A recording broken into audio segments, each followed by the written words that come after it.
Thank you. Thank you very much.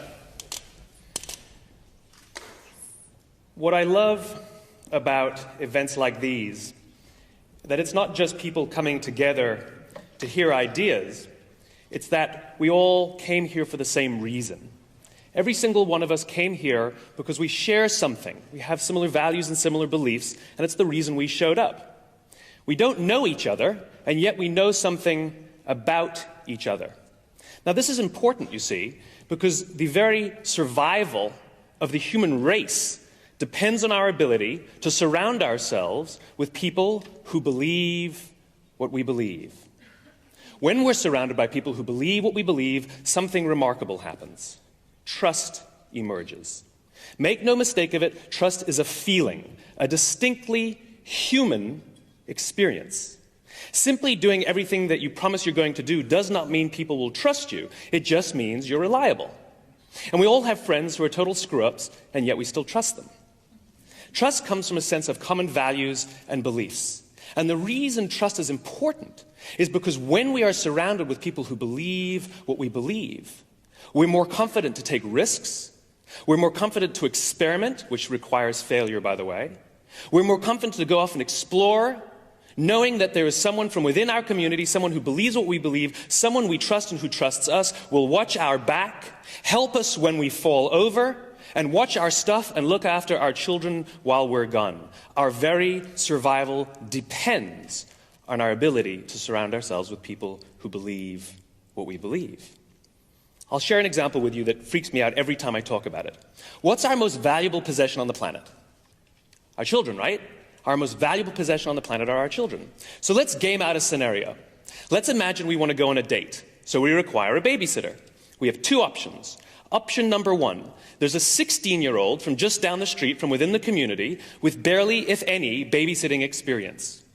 There's a 32-year-old who just moved into the neighborhood, we don't know from where, but she's got 10 years of babysitting experience. Who do we choose?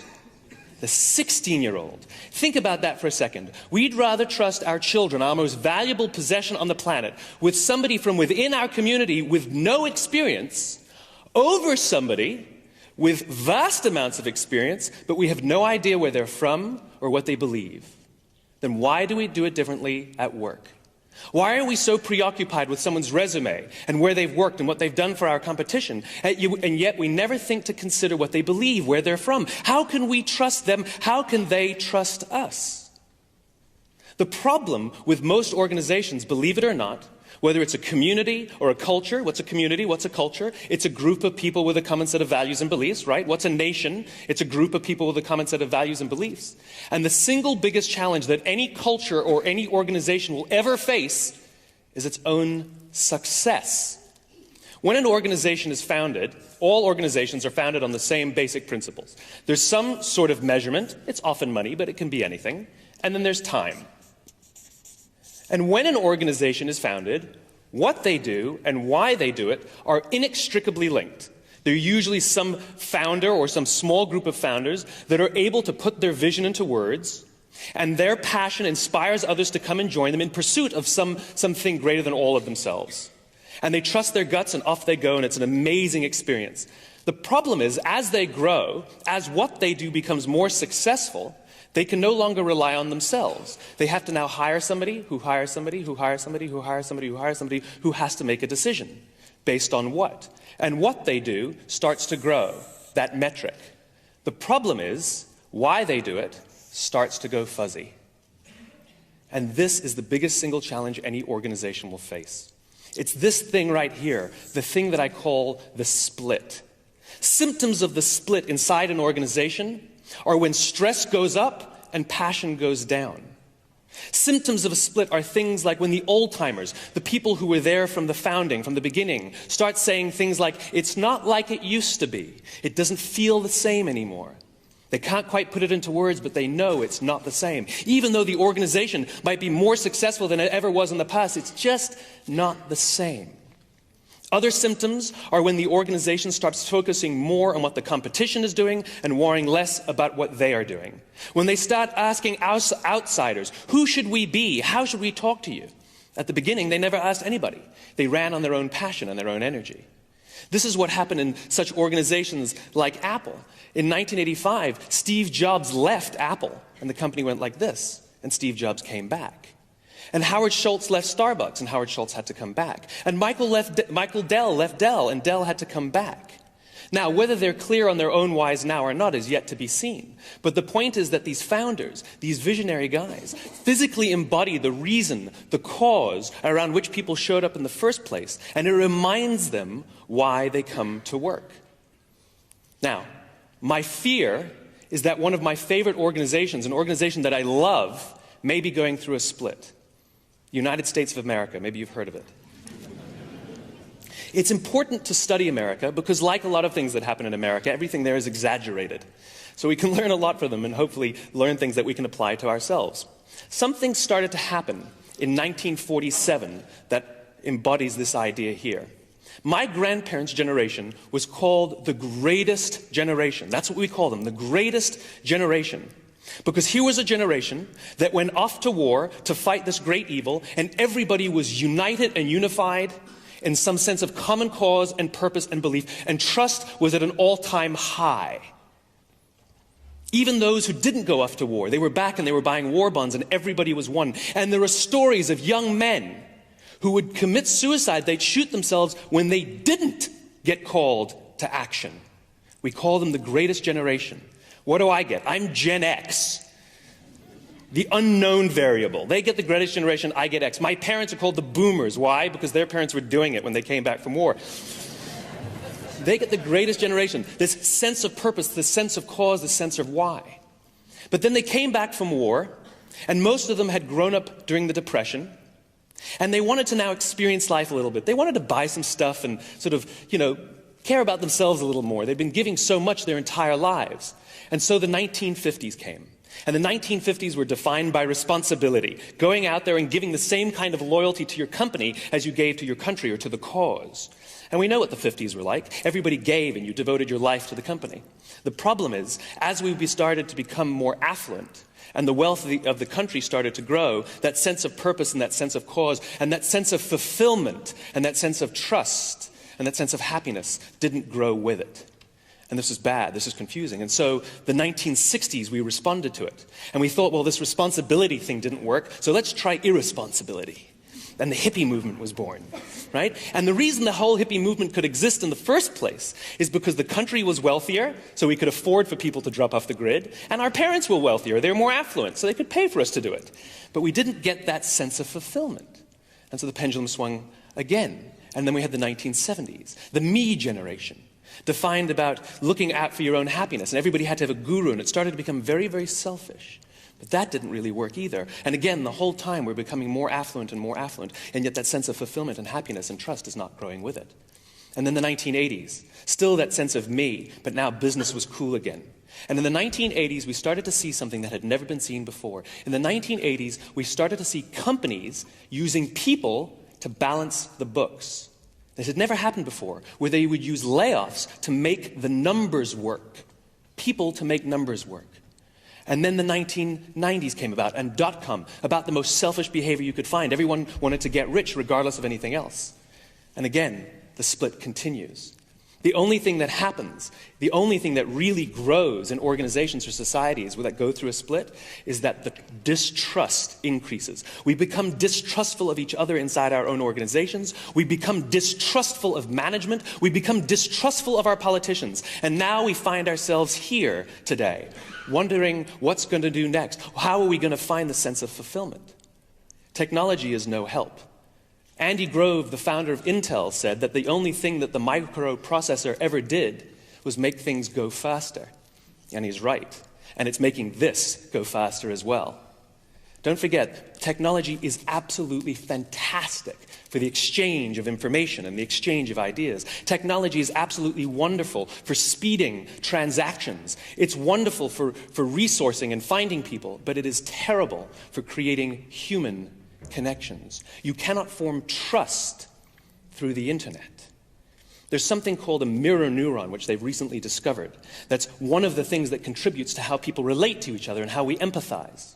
It's the feeling you get. It's the same part of the brain that lights up. They did these pictures where they did MRIs. They gave people a picture of someone smiling. And then in our own brains, when we see someone smiling, the same part of the brain lights up when we smile. It's what creates empathy. And it's necessary to create trust. Again, this very human bond.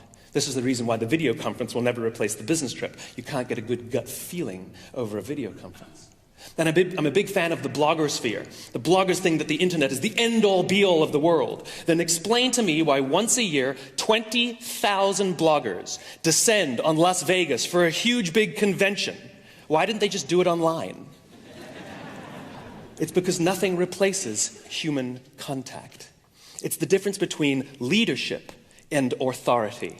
Leadership tells us why we're here in the first place. They remind us why we came here. Authority tells us what to do or tells us what goal to achieve. In the 1960s, Stanley Milgram did an experiment that we consider now quite unethical, but the results were remarkable. He invited two people to come to his laboratory. Someone who played the role of the teacher, a volunteer, and someone who played the role of the student, who was actually a scientist pretending to be a volunteer. They told the teacher to sit in front of a counter that had a button and a dial. And they said that they were going to ask some questions of the student. And if the student answered the wrong question or refused to answer, the teacher was to press the button and administer an electric shock. And after each shock, they were to turn up the dial one notch. And the notch said, mild, medium, slightly painful, slightly more painful, very painful. And eventually it went red and said XXX. And what happened was there's only really one electric shock administered throughout the whole experiment. And it was a small shock administered to the teachers so they could see what it felt like.